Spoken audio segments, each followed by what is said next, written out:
El ex viceministro, no existe la figura como tal, pero lo llamábamos así, ex viceministro de Economía en la gestión de Axel Kicillof. Es una de las espadas de Alberto Fernández en materia económica. Emanuel, bienvenido, ¿cómo estás? ¿Qué tal, José? ¿Cómo andás? Bueno, primero te llevo al mundo político, por más que tu mundo es la economía. ¿Qué opinás de la fórmula Pichetto-Macri, Macri-Pichetto? No deja más que sorprenderme, ¿no? Que el jefe del bloque de la oposición en el Senado termine de candidato a vicepresidente del oficialismo es raro.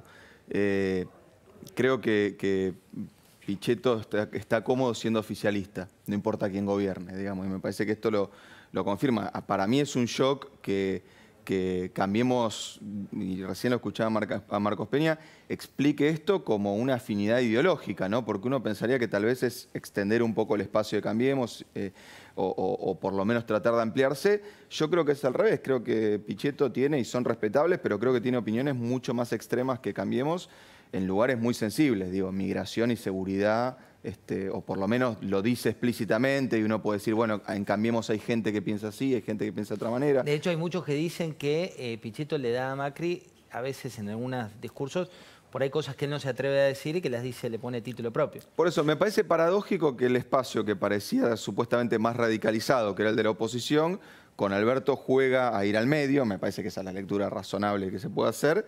Creo que Cambiemos, en vez de ir al medio con esto, extrema su postura. Pero bueno, habrá que ver, tampoco creo que estamos ante una situación muy extraña porque parece que los vicepresidentes de repente en Argentina pasaron a ser muy importantes, ¿no? Con Pichetto y Cristina por un lado, y por ahí tenemos debate Pichetto-Cristina, que la verdad que sería para alquilar balcones. Es que de hecho lo que se está dando es que el vicepresidente, que era un rol que acompañaba, de golpe se convirtió hoy en un protagonista. Sí, es insólito. Yo creo que igual a medida que pase la campaña me parece que esos lugares se van a licuar un poquito, pero obvio que la sorpresa de los dos lados, ¿no? Cristina de vice y Pichetto de vice, me parece que la sorpresa es grande. Emanuel, me pongo en traje de inversor. Te arranco por un internacional, por ejemplo, el presidente colombiano, Duque, que estuvo de visita a la Argentina, que hablaba de una cuestión de, digamos, él fomentaba la reelección de Macri, decía que era la única manera que los mercados internacionales apoyaran a la Argentina. ¿Vos crees que si gana Fernández, la relación con el mundo desaparece, como dicen algunos de Cambiemos? No, yo sinceramente, y no lo digo desde el punto de vista ideológico, lo digo estrictamente desde el punto de vista económico, creo que el riesgo más grande es que gane Cambiemos sí, solo sí, Macri hace exactamente lo que le dijo a Vargas Llosa. O sea, si Macri gana y hace lo mismo, pero más rápido, me parece que lo único que va a hacer es profundizar la recesión. Básicamente, porque hacer lo mismo más rápido significa profundizar el ajuste fiscal. Y yo creo que hoy, tanto Alberto Fernández como Macri tienen que caminar por una cornisa que, si se van muy a derecha, mucho ajuste fiscal, probablemente se caigan para el lado del colapso social, económico. Si se van muy a izquierdas, se van a caer para el lado del colapso de la deuda. O sea, hoy lamentablemente vos tenés que transitar en un mundo donde, de un lado, si profundizás el ajuste, rápidamente vas a tocar el límite económico y social al ajuste. Ahora, si querés decir no ajusto, expando y me vuelvo intervencionista y le doy al mercado interno, rápidamente vas a tocar el límite del mercado internacional, que obviamente te está mirando qué haces con los pocos recursos que tenés. Mantengo ese traje de inversor que no llegó, digo, cuando uno ve la inversión extranjera. Sos un arriesgado, si no, inversor estás acá, ya... Me mantengo acá. Sigo ese traje de inversor y te digo, bueno, si gana Cristina, si gana Fernández, ¿se va a un default?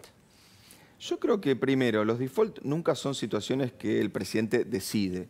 Nosotros recordamos el de Rodríguez Sá, pero Rodríguez Sá simplemente comunicó lo que hacía 3 meses ya era un dato en la economía argentina. Segundo, me parece que tanto Alberto como Cristina, y la verdad que los conozco a los dos personalmente, tengo diálogo con ambos, si hay una situación que quieren evitar a como dé lugar, es el default. Alberto, porque le tocó administrar ese país como jefe de gabinete. Y esto se recuerda poco, pero te acordarás el conflicto con los holdouts, ¿no? Cristina decía todo el tiempo, nos daba esa instrucción, lo decía públicamente, mostremos que tenemos los dólares para pagar, pero que hay un conflicto jurídico que no nos permite que esos dólares lleguen a destino. ¿Por qué esa obsesión, digamos, de mostrar que los dólares estaban? Porque Cristina lo que nos decía era, el peor escenario es un default económico. Nosotros podemos discutir una controversia judicial, pero si nosotros decimos no tenemos los dólares para pagar, ese es el caos y ese es el lugar donde yo no quiero tener a la economía. De hecho, lo único que hizo fue pagar contra viento y marea. Entonces, a mí me parece que no, pero además te agrego esto, me parece que no porque el desafío económico que tiene Argentina con la deuda en 2020 es así de chiquitito. vos tenés que pagar 3 puntos del producto, solo para comparar. Este año estamos pagando 8 puntos del producto en vencimiento de deuda más intereses. El año que viene son 3. Está bien que el fondo te pone menos plata, está bien que el mercado te está mirando con más atención, pero defaultear por 3 puntos del producto me parecería una tontería. Ahora, si estamos hablando nosotros dos en noviembre, el dólar está a 70, yo lo que te diría es, estamos buscando el que anuncie el default, pero el default ya ocurrió. Ahora, con un dólar controlado, con reservas del Banco Central, niveles relativamente razonables, no hay razones para que Argentina en 2020 enfrente una situación de ese tipo. Emanuel, ¿por qué cuesta tanto bajar la inflación? Bueno, yo creo que porque tenemos un problema viejo, digamos, el mundo no tiene inflaciones de este nivel, desde los 80 por lo menos, al cual le queremos aplicar soluciones modernas, metas de inflación. Digamos, cuando uno ve cómo desinflaron países de Latinoamérica muy distintos, Brasil, Colombia, Perú, incluso Chile, cuando esos países tuvieron que salir de inflaciones del orden del 30, 40, 50, ¿qué hicieron? Primero hicieron un acuerdo, llevaron la inflación a la zona del 10 y del 15 y después aplicaron metas de inflación. ¿Qué hicimos nosotros cuando teníamos ese desafío? Magia, convertibilidad. Digamos, cuando Perú, Colombia, Brasil estaban intentando bajar la inflación de a poquito, gradualmente, con acuerdos, con políticas a veces de choque, a veces un poquito más graduales, nosotros tomamos una solución mágica que la pudimos estirar 10 años, pero que cuando salió, al final nos dejó con una crisis muy fuerte. Yo creo que de vuelta, uno a veces cuando habla de acuerdo de precio y salario, vos mirás, che, pero esas son soluciones viejas. Sí, pero porque Argentina tiene un problema viejo, que son 50 puntos de inflación. Si nosotros vamos a pelearle a 50 puntos de inflación con la tasa de interés, este 70% de tasa se queda recontracorto. Entonces me parece que primero tenemos que buscar un programa que nos saque de la zona del 50 y nos ponga más en el 20, 15 y después recién ahí empezar a ensayar o con agregado monetario o con metas de inflación. Ahí la discusión sería más de detalle. Pero este nivel de inflación no vas a salir con tasa de interés. Te lleva a un contexto, asumís como ministro de Economía. La boca se te haga a un lado. Tenés que tomar la primera decisión de gestión. Digamos, ¿cuáles de las decisiones que se han tomado en el pasado reciente ratificás y cuáles corregís? Lo primero que yo decidiría es si viajo a Washington con o sin escalas. Digamos, me parece que cualquier decisión que tengas que tomar en materia económica de cara a 2020 tiene que estar acordada con el fondo. Por eso a mí me parece, vos me preguntabas antes del default, ¿no? A mí me parece que el mercado financiero tiene que estar muy tranquilo con una victoria de Alberto. El que tiene que estar nervioso es el fondo, digamos, básicamente porque nosotros somos la mitad de la cartera del fondo. O sea, vos me preguntás, ¿Argentina puede defaultear? Te digo al revés. Si nosotros defaulteamos, defaultea el fondo. O sea, si nosotros defaulteamos, ponemos en crisis al fondo. Esto es tristísimo decirlo, digamos, y muestra un poco la locura de Argentina que se está a punto de cargar al fondo. Digamos, ahí el fondo... tenés, mira, este es el tuit de Alberto Fernández que dice el 10 de diciembre vamos a tener que sentarnos a discutir muy seriamente con la señora Lagarde acerca de errores, subestimaciones y sobreestimaciones del Fondo Monetario Internacional. ¿Vos crees que esto es lo que va a ocurrir ahí a comienzos? Si es que... Te digo primero el fondo y después de Argentina. El fondo hizo lo que en el curso 1 de Economía te enseñan a no hacer, que es poner todos los huevos en la misma canasta. La canasta se llama Argentina. O sea, yo creo que Lagarde está tan nerviosa como todos nosotros acá en Argentina. La subestimación de los problemas de Argentina es la segunda vez que le pasa al fondo. ¿Qué es lo que ha dicho Lagarde? ¿Te referís a ¿qué eso? es lo que decía la auditoría del 2002 del Fondo Monetario con los errores que se cometieron con Argentina? Entonces... Viste, yo me puedo equivocar con vos, pero si siempre te subestimo, no tengo una equivocación, tengo un sesgo. Me parece que lo que dice Alberto es razonable, porque digo lo siguiente, a mí me gustaría volver a la primera versión del acuerdo con el fondo. Digamos, la primera versión decía algo muy razonable, que ahora se transformó en irrazonable. El fondo en la primera versión te decía, 2017 la economía creció, eso no hay dudas, el fondo estimaba que en 2018 iba a crecer y que en 2019 iba a crecer. 3 años seguidos de crecimiento. Y el fondo te decía, haceme superávit cero, déficit cero, perdón, en el cuarto, en 2020. 3 años de crecimiento, en el cuarto te pido déficit cero. ¿Qué pasó? 2018 caemos, 2019 vamos a caer y te piden déficit cero antes. Entonces, si vos me decís, che, después de 3 años de crecimiento, ¿podés tener déficit cero? Sin duda. Pero 3 años de crecimiento es algo que no nos pasa hace 12 años. Es así. Emanuel, voy a un breve corte, pero quédate que voy a volver con vos y te voy a preguntar respecto al dólar, respecto a algunos miedos que andan latentes para que... Y seguimos hablando con Emanuel Álvarez Agis. Te decía, le voy a preguntar algunos temas respecto de la economía más cercana y uno del votante más de clase media, que tiene poder de ahorro, mira kirchnerismo, mira dólar y dice, No me cierra. no me cierra por ningún lado. ¿Volverían a tomar la decisión respecto al dólar? Mira, yo lo que creo es que Argentina tuvo varios esquemas con el dólar. La verdad que ninguno le encontró la vuelta a la contracara de eso, que es que el peso sea una moneda donde los argentinos podamos... De reserva de valor. Sí, podamos ahorrar. A mí me parece que el esquema... Porque Argentina ensayó con cepo, o sea, regulaciones de cuenta capital muy fuertes o liberalización total, que es lo que estamos ahora. Los dos esquemas, por razones distintas, te generan muchos problemas. Yo creo que Argentina tiene que volver al único esquema que más o menos le funcionó, que es el que regía entre 2003 y 2010. En 2003 y 2010 vos no tenías una cuenta capital totalmente liberada. Te acordarás, Néstor Kirchner quiso comprar 2.200.000 dólares, no pudo, porque el límite era 2 millones por persona por mes.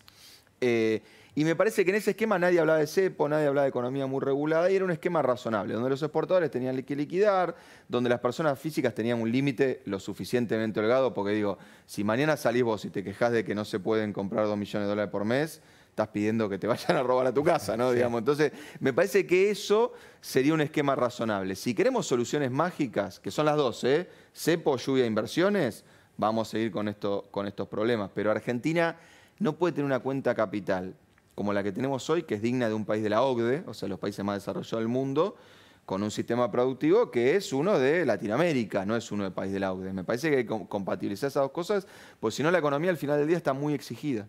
Emanuel, se hablaba mucho de la pesada herencia, me pongo en traje de Cambiemos, cuando asume dice, bueno, esto me dejó el kirchnerismo. Eventualmente, escenario, gana kirchnerismo.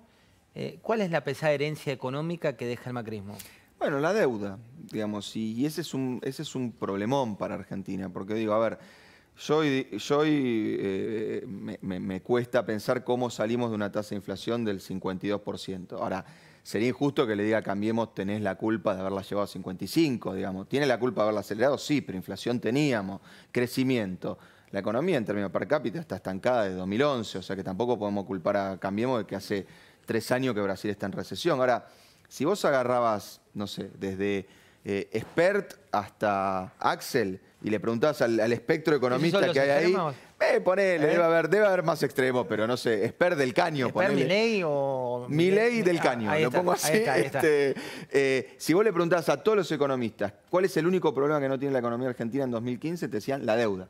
Macri decía, lo único bueno que nos dejan es un país desendeudado. Queda por debajo del 20% del PIB. Sí, en términos de privados era debajo del 20%, era 12% de hecho con privados en dólares. Hoy Argentina tiene un problema de deuda, entonces ese problema es estrictamente Cambiemos. O sea, a la economía trabada, con inflación, con recesión que vos tenías en 2015, le agregaste un problema que en términos de la historia de la economía argentina es una espada de Damocles, digamos. Porque la deuda no es un problema de lo vamos viendo, lo vamos resolviendo, lo pateamos por adelante. Es blanco-negro. Emanuel, también cuando uno mira la economía local y cuando mirás la proyección de la economía local, hay una situación que es difícil de revertir, que es el consumo o que crezca el consumo. ¿Crees que hay una posibilidad de que esto se revierta de acá al corto plazo? Mira, a mí me parece que hoy lo que le pone la pata en la cabeza al consumo y al mercado interno es el ajuste fiscal. O sea, el fondo que tiene la comparativa avisó que este es el ajuste fiscal más grande de toda la región durante este año. Ningún país en la región tiene que enfrentar un desafío como este ajuste que es más o menos de 2 puntos del PBI. Entonces, al final del día, digamos, vos podés tener 3 factores que te impulsan la economía. El sector privado, el sector público o el sector externo. O sea, vos al final del día tenés que lograr que las empresas le vendan más a alguien. O le venden más a los consumidores argentinos, o le venden más al Estado argentino, o le venden más al resto del mundo. El resto del mundo está para atrás. Brasil, recesión hace 3 años, China en guerra comercial con Estados Unidos. El sector público está retrayendo recursos de la economía, 2 puntos de ajuste fiscal. Entonces el sector privado razonablemente dice, ¿a quién le voy a vender? Si en esta economía no arrancamos más. Entonces creo que lo que habría que negociar con el fondo es, dame espacio para crecer. Y el primer paso para crecer es dejar de tirar la economía para abajo con un ajuste fiscal. No estoy diciendo expandamos la economía 5 puntos, volvámonos keynesianos, hagamos el New Deal argentino. Estoy diciendo paremos de ajustar de esta manera porque la economía ya no soporta más ajuste. Este año el Estado está invirtiendo 0,8 puntos del PBI. La inversión pública va a ser 0,8. Nosotros cuando nos fuimos era 2 puntos y nos decían es una vergüenza que el Estado invierta tampoco, hay problemas de infraestructura. Bueno, Digamos, ¿qué infraestructura vas a hacer con tan pocos recursos destinados? Entonces, para revertir, lo primero es dejar de ajustar. Después hay que, obviamente, alinear los incentivos de manera muy finita, porque esta no es una economía que puede crecer al 5%. Hablabas de infraestructura, desde el Frente Cambiemos alegan que se gastaba mala plata, que tenía que ver con la corrupción, que tenía que ver con que el dinero no llegaba a las obras y que las obras no se terminaban. ¿Desde tu punto de vista? Mira, primero, todo lo que sea lucha contra la corrupción, bienvenido sea, digamos. A mí, lo que siempre me parece es que nosotros acá podemos empezar a hacer una lista de funcionarios y vos me decís, ponés la mano en el fuego por este, por este, por este, por este. En el país en el que a mí me gusta vivir, yo quiero poder poner las manos en el fuego por los jueces que evalúan a esos funcionarios. Y me encantaría que los evalúen en tiempo real, digamos. Ahora, la realidad de los números es que Cambiemos invierte menos de la mitad de lo que invertía el kirchnerismo. Entonces, no hay forma de que en infraestructura avancemos. Si, acordate, este año que íbamos a hacer, Cambiemos dijo, voy a ajustar el gasto en inversión pública, pero vienen las PPP. Las PPP, entre riesgo país, riesgo cuaderno, volaron por el aire. Entonces, ahí tenemos un problema muy grave para la economía. Gracias, Emanuel, por Gracias a vos. Breve corte, y ya está Diego Lago Marcino. Vamos a meternos en un tema muy complejo que es el caso Nisman con él.